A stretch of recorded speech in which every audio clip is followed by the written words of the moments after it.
போடி.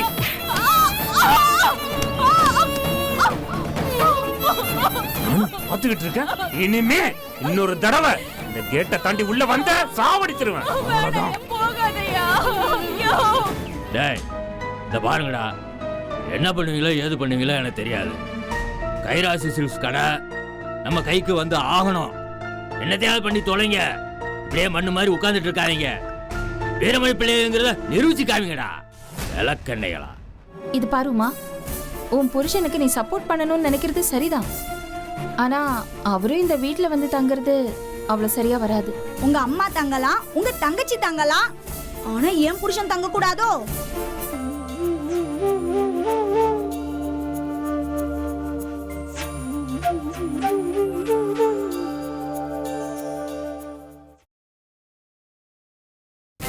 இங்க பார், இது எதுவுமே இல்லாம ஒரு பொம்பளை உன் கூட இருந்தா அவளுக்கு பேர் பொண்டாட்டி இல்லையா? வப்பாட்டி. Natasha, Natasha. ஆனந்தி, நீ முதல்ல வெளியில போடி. என்ன என்ன வெளியே போ. நீ எல்லாம் ஒரு ஆத்தாக்காரி, இவ எல்லாம் ஒரு பொண்ணு, இதெல்லாம் ஒரு குடும்பம். முதல்ல வெளியில போ. அதுல வேற உன் புருஷன் ஒண்ணு இல்ல, ரொம்ப டீசென்ட்டான ஆளாம். தெரியுது உங்க டீசென்சி. ஏய் சுமாரியா, உன் பொண்ணுக்கு நல்ல வாழ்க்கை கொடுத்திருக்கையா? நல்ல வாழ்க்கை கொடுத்திருக்க. அவளை வெளியே போக சொல்லுங்க, அவளை வெளியே போக சொல்லுங்க. ஐயோ, அது எப்படி பண்றதெல்லாம் பண்ணிடுவேன். அப்புறம் நான் இங்க வந்து நிக்கும் போது மட்டும் உனக்கு தள்ளெல்லாம் கிரு கிரு கிரு கிரு நாடினா மூச்செல்லாம் வாங்கும்ல. நல்லா நடிக்கிறடி, நல்ல நடிகை. ஆனந்தி வெளியே போ. யோ, உன் பொண்ணும் இதோ இங்க நிக்கிறானே இந்த ஆளும் எனக்கும் என் பிள்ளைக்கும் ஒரு பதில் சொல்லாம ஹனிமூன் போக கூடாது. அது சனி மூணு, அதுவும் போக கூடாதியா? விட மாட்டேன். மீறி எங்கேயாச்சும் போனாங்க ரெண்டு பேருக்கும் கால் இருக்காது, வாழ்க்கையே நாசமா போயிடும். முதல்ல வெளியில போ சொல்லுங்க. ஏயா நீ கல்யாணம் பண்ணிக்குவ, புள்ள பெத்துக்குவ, அப்புறம் என்ன நடு ரோட்ல விட்டுட்டு இதோ வப்பாட்டி கூட சேர்ந்து ஊருக்கு போவேன் ஹனிமூனுக்கு. நானும் என் புள்ளையும் அந்த வீட்டுல ஓரமா உட்காந்துட்டு கண்ணீர் விடணும்ல. பரவாயில்ல, நம்ம விதி இவ்வளவுதான், இப்படியே இருக்கலான்னு நான் வாழ்ந்துடணும்ல. வாழணும். யோ இங்க பார். ஏயா கையால் ஆகிட்டியா? என்ன கைய மேல வைக்கிற? வாடி வெள்ள வெள்ள போடி முதல்ல. ஒண்ணு இல்லம்மா. ஐயோ நீ வாமா, நீ உள்ள உட்காரு, நான் மாத்திரை தரேன். வா உள்ள வா. பணம் போதுன்னு விட்டுக்கிட்டு இருந்தா மேல கை வைக்கிறியா? சாவடிச்சிருவேன். என்ன பேசுற? வாடி வெள்ள ஆடிக்கிட்டே இருக்கியா? ஏய் எந்திரி. வெள்ள போடி.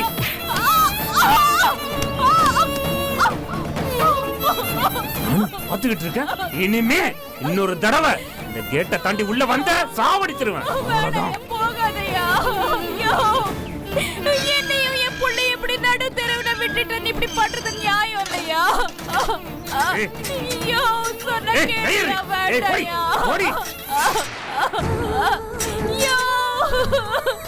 நல்லா இருக்க மாட்டயா?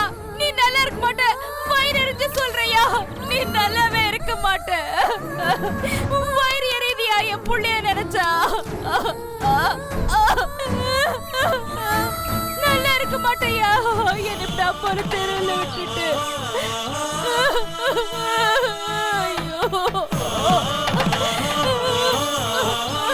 நல்லா இருக்க மாட்டேயா என் புள்ளையும்?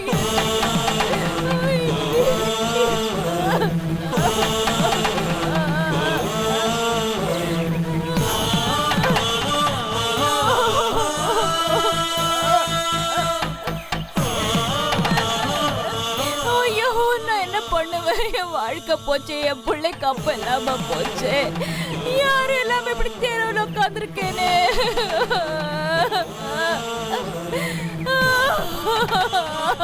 ஐயோ போயிடுச்ச வாழ்க்கை.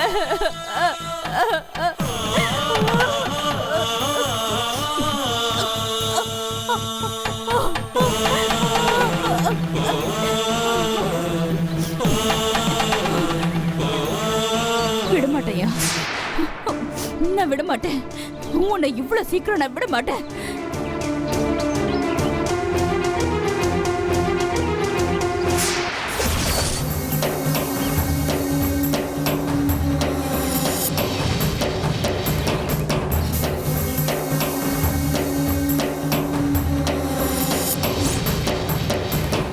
என்கிட்ட ஒரு வார்த்தை சொல்லியிருந்தா அந்த ஆனந்தி கதையே முடிச்சிருப்பேன். அந்த ஆனந்தியை கண்ட்ரோல் பண்றதே பெரிய விஷயமா போச்சு. அப்புறம் உன்னை எங்க தேடுறது? அந்த ஆனந்தி நம்ம எல்லாரையும் கலங்கடிச்சிட்டா. அவள் அங்கே கொன்னுடலாம் போல இருந்துச்சு. கொஞ்சம் கூட கையாலாகாத தனமா போயிடுச்சே. ச்சே, நான் இல்லாம போயிட்டேனே.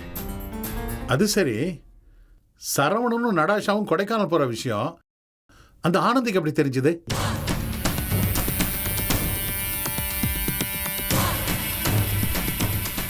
நான் தானே அங்கிள் சொன்னேன். ஆமால, நம்ம டிசைட் பண்ண விஷயம் அவளுக்கு எப்படி தெரிஞ்சது? It's so simple aunty. வேற எப்படி தெரிஞ்சிருக்கும்? என்ன சொல்ற கிருஷ்ணா? நீ சொல்றது எனக்கு ஒன்றும் புரியல. நம்ம எல்லாம் அந்த ஆனந்தி கிட்ட யாராவது பேசுறோமா? இல்ல. அப்ப வேற யாரா இருக்கும்? அந்த சரவணன் தான்.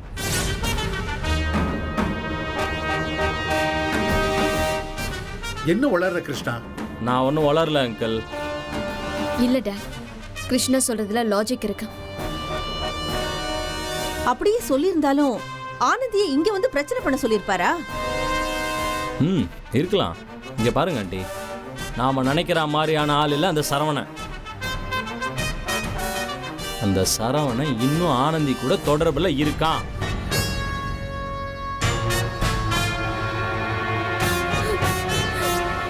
இப்ப கூட பாருங்க, இவ்வளவு பிரச்சனை ஆனதுக்கு அப்புறமும் நம்ம எல்லாம் இங்க இருக்கோம். அந்த சரவண காணோம். நட்டாஷா, நட்டாஷா, நடாஷா, என்னம்மா? நடாஷா, ஐயோ, நட்டாஷா, நட்டாஷா. விஜய், அங்கிள் நீ முதல்ல அவளை ரூம் கூட்டு போ. ஆமா ஆண்டி, அவளை மேல கூட்டிட்டு போங்க. வா, மெதுவா மெதுவா வா. பார்த்து. மெதுவா வா, மெதுவா.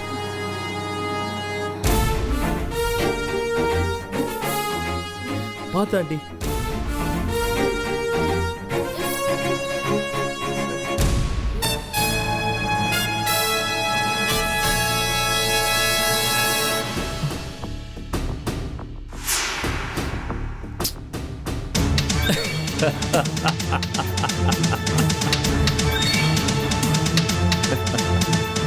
ஹனிமூனாடா போற?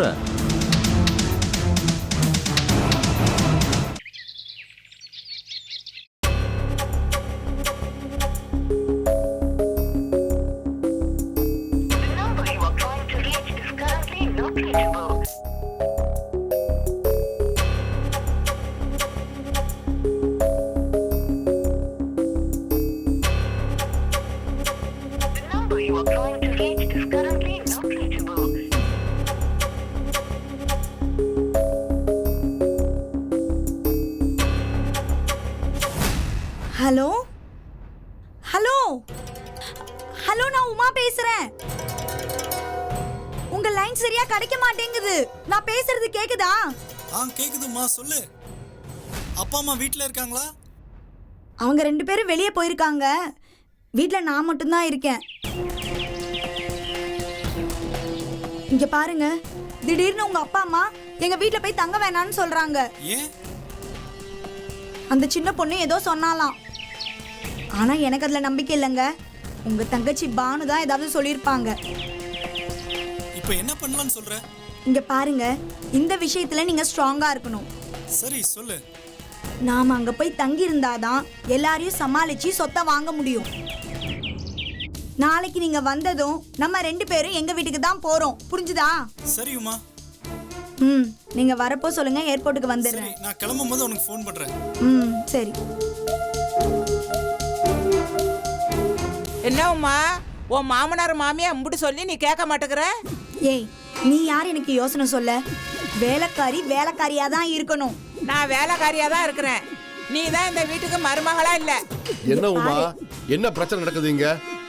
இங்க பாருங்க மாமா, இந்த பொம்பளைய வாய் அடக்கிட்டு இருக்க சொல்லுங்க, இல்ல இந்த வீட்டை விட்டு வெளியே போக சொல்லுங்க. அம்மாடி, எனக்கு படி அளக்கிறது பானு.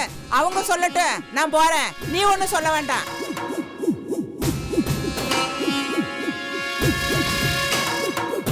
என்ன உமா, அவ தான் அப்படி பேசுவான்னு தெரியும்ல.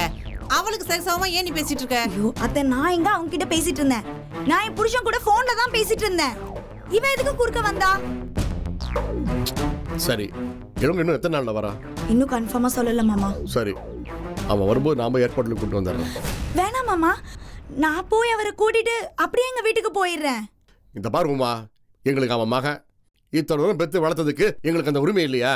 அவன் வரும்போது நான் ஏர்போர்ட்டுக்கு போறேன், அவனை வீட்டுக்கு கூட்டு வந்து உட்காந்து பேசி ஒரு முடிவெடுப்போம், சரியா? மாமா நான் என்ன சொல்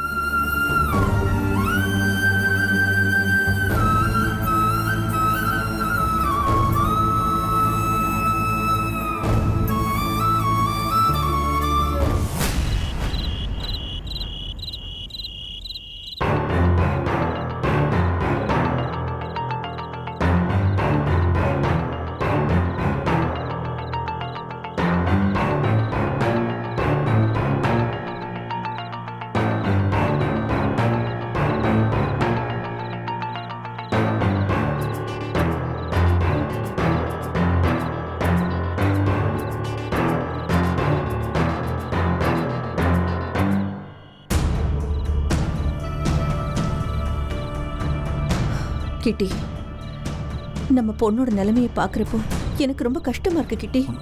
முதல்ல பேசின மாதிரி சரவணன் நடாஷா 2 பேரையும் வெளியூர்ல செட்டில் பண்ணிடலாமா? அந்த ஆனந்திக்கு பயந்துகிட்டு எதுக்குங்க வெளியூர்ல செட்டில் ஆகணும்? இனிமே அந்த ஆனந்தி நம்ம பொண்ணோட வாழ்க்கையில குறுக்க வரக்கூடாது. இந்த விஷயத்துல சரவணன் ஸ்ட்ராங்கா இருந்து அவளை கண்டிக்கணும், இல்லைன்னா தண்டிக்கணும். ஒருவேளை கிருஷ்ணா சொன்ன மாதிரி சரவணன் இன்னும் ஆனந்தி கூட தொடர்புல தான் இருக்காருன்னா எப்படி அவரால் இந்த பிரச்சனையை தீர்த்து வைக்க முடியும்? கிருஷ்ணா ஒரு பக்கத்துல சொல்றான், நாம அதை நம்பி சரவணனை ஜட்ஜ் பண்ணக்கூடாது. பின்ன எப்படிங்க இவங்க வெளியூர் போற விஷயம் அந்த ஆனந்திக்கு எப்படி தெரிஞ்சது? கிருஷ்ணா சொன்ன மாதிரி இப்ப வரைக்கும் வெளியில போன சரவணன் இன்னும் வீட்டுக்கு வரலையே. ஒருவேளை ஏதாவது கில்ட்டியா ஃபீல் பண்ணி சரவணன் வீட்டுக்கு வராம இருக்கலாம்ல? இங்க பாருங்க, நீங்க எப்பவுமே சரவணனை நம்புறீங்க கிட்டி. வேற வழி இல்ல விஜய், நம்ம பொண்ணோட வாழ்க்கையை பத்தி நம்ம தானே யோசிக்கணும். நடாஷா ரொம்ப சென்சிட்டிவான பொண்ணு. சரவண வேண்டான்னு தூக்கி எறிஞ்சிட்டு இன்னொரு வாழ்க்கையை தேர்ந்தெடுக்கிற ரகம் இல்ல. ஏதோ குழப்பிட்டு ஒரு மனநோயாளி நிலைமைக்கு வந்திருக்கா. அதனாலதான் சரவணனை அனுசரிச்சு போங்கன்னு சொல்றேன். எனக்கு புரியுது கிட்டி, ஆனா ஒவ்வொரு நாளும் புது புது பிரச்சனையா வந்துகிட்டே இருந்தா என்னதான் பண்றது? வேற ரூட்ல போய் தான் அந்த ஆனந்தியை அடக்கி வைக்கணும். What you mean? வேற ரூட்னா? அது எப்படியாவது நான் சரி பண்றேன். நடாஷாவை மட்டும் பத்திரமா கண்காணிக்கணும், புரியுதா? சரி.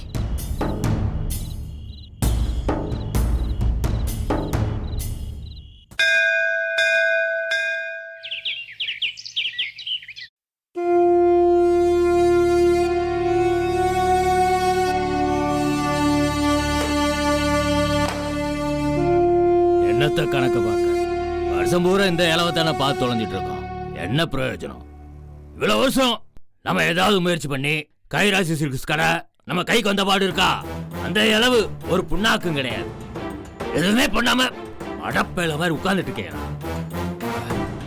நான் தான் உங்களுக்கு எல்லாத்தையும் ஊட்டி ஊட்டி விட்டுட்டு இருக்க வேண்டிய இருக்கு. நீங்களா எதையாவது செஞ்சு தொலைறீங்களாடா? விளக்கெண்ணைகளா வந்து வாச்சிருக்கானுங்க. ஏங்க காஃபி குடு.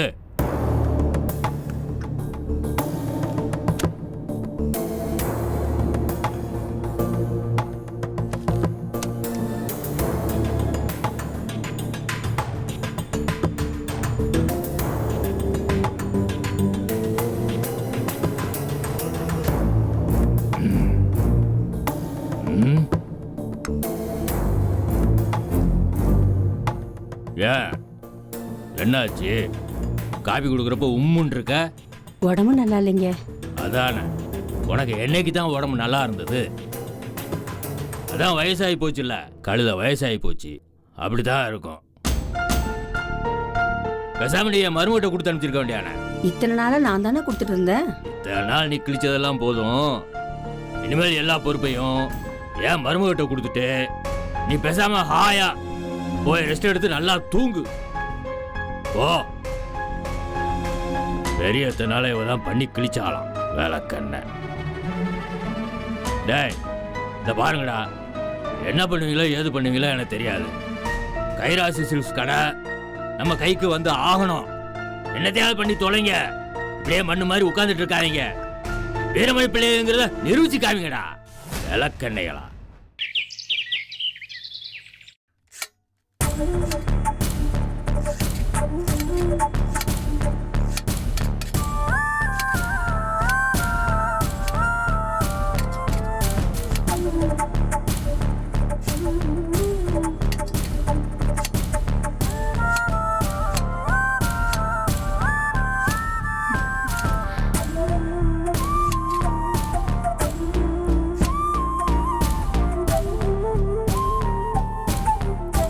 என்னத்த ஏன் ஒரு மாதிரியா இருக்கீங்க?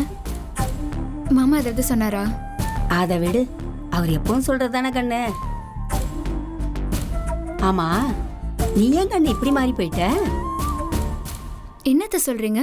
நீ இப்போ உன் மாமனாரு வைஜெயந்தி இவங்களுக்கு சப்போர்ட்டா தானே பேசிட்டு இருக்க. நீ நிஜமாவே அப்படிதான் நினைக்கிறியா?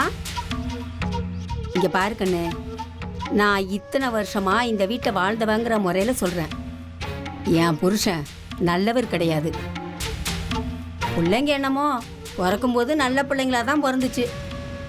ஆனா இவரோட வளப்பால ரொம்ப கெட்டு போனது செத்து போன சடகோபந்தான். இப்ப மற்ற பிள்ளைங்களும் கெட்டு போயிட்டாங்க, உன் புருஷன் உள்பட. என் புருஷன் சரியான சுயநலவாதி. அவருக்கு ஒன்று வேணும்னா எந்த எல்லைக்கு வேணாலும் போவாரு. இன்னொரு பையனுக்கு கல்யாணமே நடக்கல. வீரமணி வீடுன்னா பொண்ணு கொடுக்கவே பயப்படுறாங்க. எல்லாத்துக்கும் காரணம் என் புருஷன்தான். அத்தை, நீங்க சொல்றது சரியா இருக்கலாம். ஆனா என் புருஷன் கூட நான் வாழணும்னா இந்த வீட்டுக்கு நான் சப்போர்ட்டா தான் இருக்கணும். நீங்க நேர்மையா தான் பேசுறீங்க, நடந்துக்கிறீங்க. உங்களுக்கு என்ன கிடைச்சது? மாமா கிட்ட இருந்து அடியும் உதவியும் தான் கிடைச்சது. அப்படி ஒரு வாழ்க்கை வாழ எனக்கு விருப்பம் இல்லை அத்தை. இந்த வீட்டு மருமகளா நான் வந்துட்டேன். இந்த வீட்டுக்கு தான் நான் விசுவாசமா இருப்பேன். இதுக்காக என் அம்மா, என் அக்கா எல்லாரையும் எதிர்க்க துணிஞ்சிட்டேன்.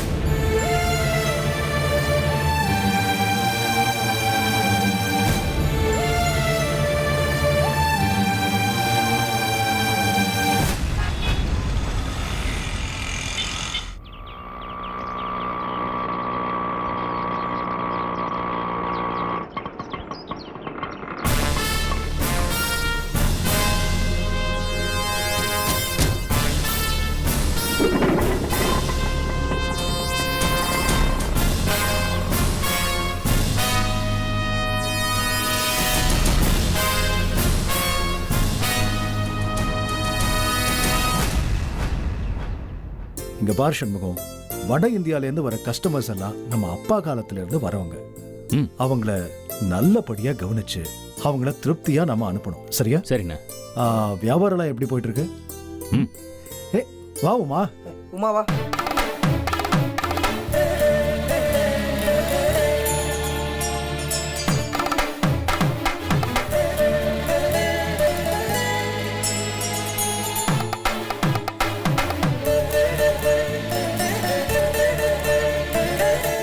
என்ன இவ பேக்கோட வந்திருக்க?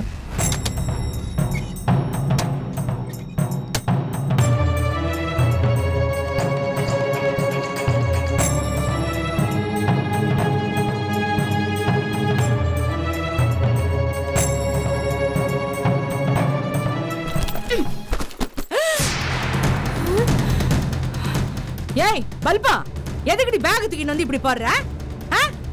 நீங்க வெளியே போங்க. இனிமேல் நான் இங்க தான் தங்குவேன். என்னது? நான் வெளில போனமா? ஐயா, சரி, உனக்கு இங்க என்ன வேலை? அத நான் கேட்கணும். உங்களுக்கு இங்க என்ன வேலை? அப்படிங்கறியா? இந்த பாரு, இந்த ரூமை விட்டு நான் எங்கேயும் போக முடியாது. உன்னால என்ன பண்ணிக்க முடியுமோ பண்ணிக்கோ, போ. ஏய் சிச்சி, பா. இந்த மறைக்கிற வேலை என்கிட்ட வச்சுக்காத. பாடி பாடினா நம்ம மூச்சை இழுத்து இழுத்து விட்டுன்னு கிடக்குற. என்னத்துக்கு இந்த ரூம் ஓணுங்கிறா இவ? இருடி, ஒன்று ரெண்டுல ஒன்று பார்க்குறேன். புது டிசைன்ஸ் தவிர அவங்க வழக்கமா கேட்பாங்கல்ல, அதையும் ரெடி பண்ணி. அண்ணே, இனி நான் இங்க தான் இருப்பேன்.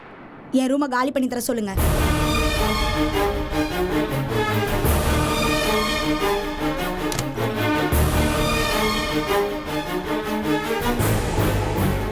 எல்லாரும் இப்படி அமைதியா இருந்தா என்ன அர்த்தம்? எல்லாரும் எனக்கு கல்யாணம் பண்ணி வச்சிங்க, ஆனா முறையா எதுவும் செய்யலையே. எத்தனை நாளைக்கு அந்த வீட்ல பிச்சை எடுத்துட்டு வாழ முடியும்? அதுக்காக இந்த வீட்ல வந்து பிச்சை எடுத்துட்டு போலான்னு வந்திருக்கியா? அது நான் இல்ல, நீங்க தான். நான் இந்த வீட்ல பிறந்த பொண்ணு. நானும் என் புருஷன் வந்த உடனே என் புருஷனுக்கு கடை வச்சு தர போறீங்கன்னு ரொம்ப பெருமையா பீத்திட்டேன். இனி என்னால அந்த வீட்ல ஒரு நிமிஷம் கூட இருக்க முடியாது. அதுக்கு நீங்க வந்துட்டா என்ன அர்த்தம்? ஏதோ உன் புருஷன் நாளைக்கு வரதா சொன்ன. அவசரத்துக்கு டிக்கெட் கிடைக்கலையா? இன்னும் 4 நாள் ஆகுமா? இங்க வந்த பிறகு அவரு இங்க வந்துதான் இருக்க போறாரு. இது பாருமா, உன் புருஷனுக்கு நீ சப்போர்ட் பண்ணணும்னு நினைக்கிறது சரிதான். ஆனா அவரும் இந்த வீட்ல வந்து தங்குறது அவ்வளவு சரியா வராது. உங்க அம்மா தங்கலாம், உங்க தங்கச்சி தங்கலாம், ஆனா என் புருஷன் தங்க கூடாதோ? அம்மாவும் தங்கச்சியும் நிரந்தரமா இங்க தங்கல, கொஞ்ச நாள் இருப்பாங்க, அவ்வளவுதான். ஆனா உன் புருஷன் இந்த வீட்டோட மாப்பிள்ளை. நாளைக்கு ஏதாவது பேச்சுவார்த்தையில ஒரு சின்ன குறை வந்தா கூட பெரிய பிரச்சனை ஆயிடும். நீங்க இத்தனை பேர் இருக்கும்போது வராத பிரச்சனையா என் புருஷன் வரும்போது வரப்போகுது? என் பங்க பிரிச்சு எழுதி தர வரைக்கும் நான் இந்த வீட்ல என் புருஷனோட தான் இருப்பேன்.